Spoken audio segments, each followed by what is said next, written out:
Si l'on ne parle plus de coulée continue pour la vallée de la Fensch, demeure tout de même sa coulée verte et bleue.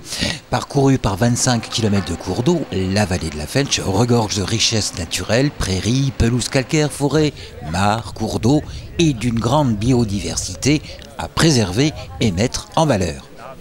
Notre vallée est souvent connue et reconnue pour son industrie, pour sa sidérurgie, pour l'aspect plus économique. Mais notre vallée, et c'est important, a aussi de belles richesses naturelles. Et ce lieu en fait partie. Les pelouses calcaires qui ont été si souvent citées tout à l'heure en font partie. C'est aussi notre richesse. Cette biodiversité, cette nature, ces forêts qui représentent quand même une très grande partie de notre territoire du Val de Fensch. Aussi, mercredi 5 juillet a eu lieu à Rangvo, non loin du ruisseau des Écrevisses, le jardin des prés et la zone des Tourbières, la signature de la convention partenariale entre la communauté d'agglomération du Val de Fensch et l'association CAUE de la Moselle, Conseil d'architecture, d'urbanisme et de l'environnement, pour la mise en place d'un diagnostic sur les espaces naturels présents sur le territoire.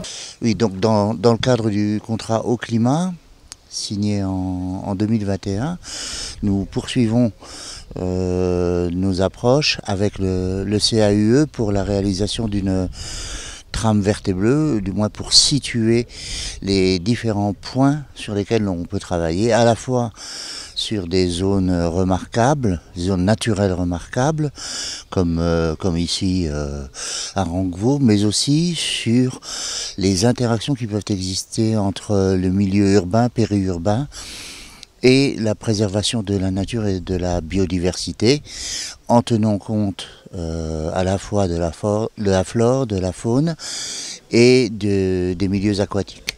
Alors le Conseil d'architecture, d'urbanisme et d'environnement de la Moselle, le CAUE, accompagne les collectivités et les particuliers dans les problématiques d'aménagement de territoire, d'urbanisme et d'environnement. Et nous accompagnons ainsi des communautés de communes ou des communes dans le déploiement notamment de la trame verte et bleue, des plantations, de la rénovation de tout notre environnement, de toute notre biodiversité.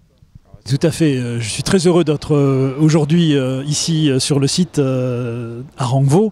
En effet, la commune de Rangvo mène depuis de très nombreuses années une politique de préservation de l'environnement et la démarche qui nous réunit aujourd'hui s'inscrit complètement dans cette dynamique. On a la chance de disposer d'un environnement naturel qui est extrêmement riche, vallons froids, pelouse calcaire, et puis une tourbière avec un ruisseau, un cours d'eau qui irrigue l'ensemble de l'aval du village et qui va jusqu'à Famec. C'est qu'effectivement, on est au bord du Krebsbach, donc qui est un ruisseau qui a encore des parties canalisées. Donc nous, on travaille effectivement sur la renaturation de ce milieu-là. Je peux vous dire qu'on a travaillé aussi effectivement sur la zone humide qui est un petit peu en amont. Et l'idée, c'est qu'elle garde sa fonctionnalité à la fois d'habitat pour la faune et d'éponge en cas de montée d'eau. Et puis on a aussi la chance sur le Val de Fensch d'avoir des pelouses calcaires. Donc là, c'est de la trame thermophile. Et on a donc des liens en fait entre le complexe de la Fensch et le complexe de la vallée de l'Orne sur Rosselange. Et c'est important de garder les liaisons qui sont existantes entre ces milieux. Nous allons pouvoir effectivement circuler de ces pelouses-là aux pelouses de la vallée de l'Orne.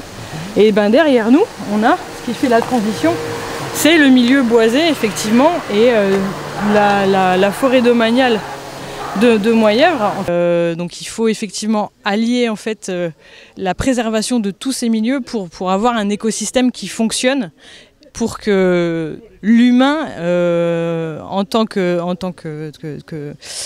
qu'utilisateur de son environnement, puisse aménager en ayant le moins d'impact possible et puisse effectivement préserver tout ça, s'inscrire dans un environnement S'agissant du lien entre l'urbanisation et la nature, nous travaillons souvent sur des projets pour ramener de la nature en ville, créer ce lien entre la nature et l'urbanisation, pour qu'on ne se retrouve pas avec une urbanisation déraisonnée où la nature est absente parce qu'elle est bénéfique pour les habitants.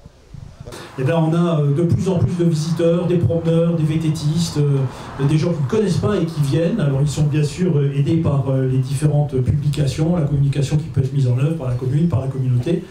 Et c'est très important, mais on voit vraiment dans la durée la prise en compte du paysage et de l'environnement dans les attentions des populations.